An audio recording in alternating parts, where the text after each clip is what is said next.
श्री हरि भक्ति आस्था में हम श्रीमद् भगवत गीता के अध्याय 10 श्लोक 1 से 21 के अर्थ को सुनेंगे। श्री भगवान बोले, हे महाबाहो, फिर भी मेरे परम रहस्य और प्रभाव युक्त वचन को सुन, जिसे मैं तुझे अतिशय प्रेम रखने वालों के लिए हित की इच्छा से कहूँगा। मेरी उत्पत्ति को अर्थात लीला से प्रकट होने को न तो देवता लोग जानते हैं और न महर्षि जन ही जानते हैं, क्योंकि मैं सब प्रकार से देवताओं का और महर्षियों का भी आदि कारण हूँ, जो मुझको अजन्मा अर्थात वास्तव में जन्म रहित अनादि और सब लोगों का महान ईश्वर तत्व से ऐसे जानता है, वह मनुष्यों में ज्ञानवान पुरुष संपूर्ण पापों से मुक्त हो जाता है। निश्चय करने की शक्ति अर्थात ज्ञान, असंभ मूढ़ता, क्षमा, सत्य, इंद्रियों को वश में करना, मन का निग्रह तथा सुख दुख, उत्पत्ति और प्रलय, भय अभय, अहिंसा, समता, संतोष तथा तप, दान एवं कीर्ति अपकीर्ति, ऐसे ये प्राणियों के नाना प्रकार के भाव मुझसे ही होते हैं। 7 महर्षि जन, 4 उनसे भी पूर्व में होने वाले सनकादि तथा स्वयंभू आदि 14 मनु, ये मुझ में भाव वाले सब के सब मेरे संकल्प से उत्पन्न हुए हैं, जिनकी संसार में यह संपूर्ण प्रजा है। जो पुरुष मेरी इस परम ऐश्वर्य रूप विभूति को और योग शक्ति को तत्व से जानता है, वह निश्चल भक्ति योग से युक्त हो जाता है, इसमें कुछ भी संशय नहीं है। मैं वासुदेव ही संपूर्ण जगत की उत्पत्ति का कारण हूँ और मुझसे ही सब जगत चेष्टा करता है।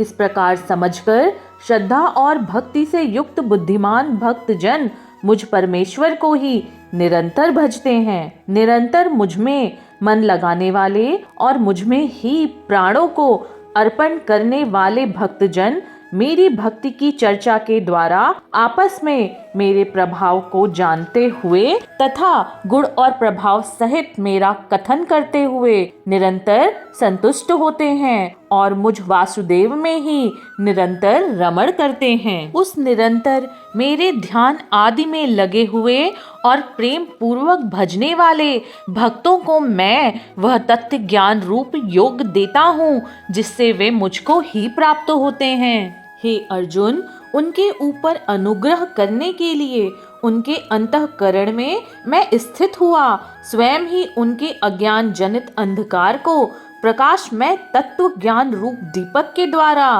पूर्णतः नष्ट कर देता हूँ।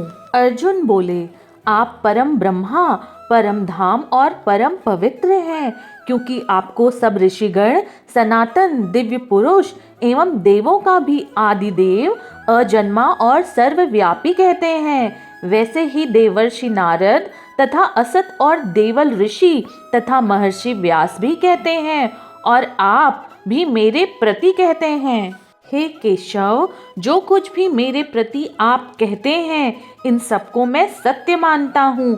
हे भगवन, आपके लीलामय स्वरूप को न तो दानव जानते हैं और न देवता ही। अर्जुन कहते हैं, हे भूतों को उत्पन्न करने वाले, हे भूतों के ईश्वर, हे देवों के देव, हे जगत के स्वामी, हे पुरुषोत्तम, आप स्वयं ही अपने से अपने को जानते हैं, इसीलिए आप उन अपनी दिव्य विभूतियों को संपूर्णता से कहने में समर्थ हैं, जिन विभूतियों के द्वारा आप इन सब लोगों को व्याप्त करके स्थित हैं। हे योगेश्वर, मैं किस प्रकार निरंतर चिंतन करता हुआ आपको जानूं, और हे भगवान, आप किन किन भावों में मेरे द्वारा चिंतन करने योग्य हैं। हे जनार्दन, अपनी योग शक्ति और विभूति को फिर भी विस्तार पूर्वक कहिए, क्योंकि आपके अमृतमय वचनों को सुनते हुए मेरी तृप्ति नहीं होती, अर्थात सुनने की उत्कंठा बनी ही रहती है। श्री भगवान बोले, हे कुरुश्रेष्ठ, अब मैं जो मेरी दिव्य विभूतियां हैं उनको तेरे लिए प्रधानता से कहूँगा, क्योंकि मेरे विस्तार का अंत नहीं है। हे अर्जुन, मैं सब भूतों के हृदय में स्थित सबका आत्मा हूँ तथा संपूर्ण भूतों का आदि मध्य और अंत भी मैं ही हूँ। मैं अदिति के 12 पुत्रों में विष्णु और ज्योति में किरणों वाला सूर्य हूँ तथा मैं 49 वायु देवताओं का तेज और नक्षत्रों का अधिपति चंद्रमा हूँ।